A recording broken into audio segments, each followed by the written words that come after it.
Bapak Ibu Saudara, renungan hari ini, siapakah kita?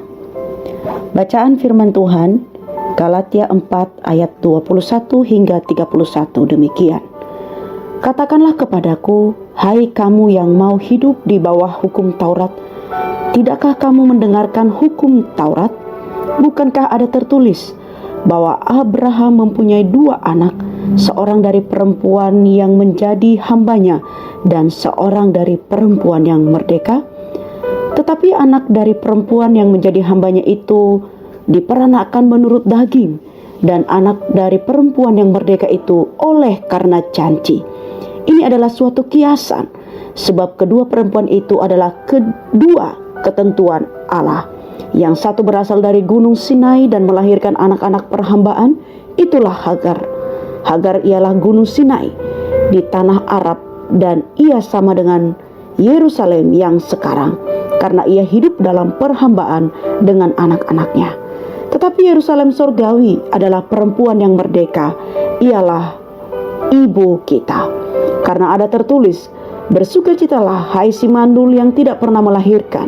Bergembira dan bersorak-sorailah hai engkau yang tidak pernah menderita sakit bersalin, sebab yang ditinggalkan suaminya akan mempunyai lebih banyak anak daripada yang bersuami.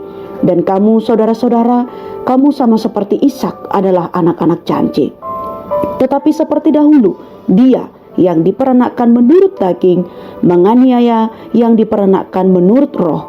Demikian juga sekarang ini. Tetapi apa kata nas kitab suci? Usirlah hamba perempuan itu beserta anaknya, sebab anak hamba perempuan itu tidak akan menjadi ahli waris bersama-sama dengan anak perempuan merdeka itu. Karena itu, saudara-saudara, kita bukanlah anak-anak hamba perempuan, melainkan anak-anak perempuan merdeka.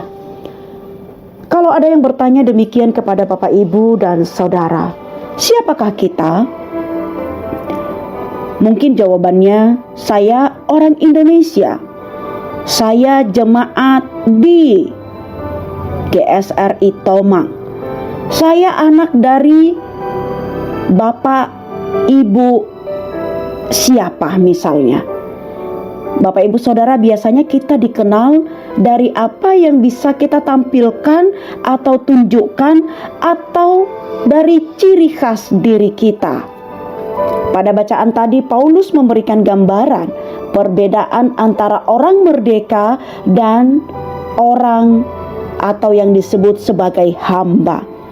Hagar dikaitkan dengan gunung Sinai, tempat hukum Taurat diberikan, yaitu sebagai hamba. Dan Sarah dikaitkan dengan Yerusalem surgawi, yaitu merdeka. Maknanya jelas bahwa 2 perbedaan anak Abraham, yang satu diperanakkan menurut daging atau hamba, dan diperanakkan menurut janji atau roh atau orang merdeka. Nah, jemaat Galatia adalah anak janji atau anak roh, orang yang sudah dimerdekakan dalam Kristus. Paulus dengan tegas mengatakan bahwa mereka bukan anak-anak hamba yang tunduk di bawah hukum Taurat, melainkan sesungguhnya mereka adalah anak-anak perempuan merdeka yang hidupnya dipimpin oleh Roh Kudus. Bapak, Ibu, Saudara, siapakah kita? Kita juga dahulu adalah orang-orang yang tidak mengenal Kristus. Tetapi sekarang kita telah mengenal Dia oleh karena pertolongan Roh Kudus.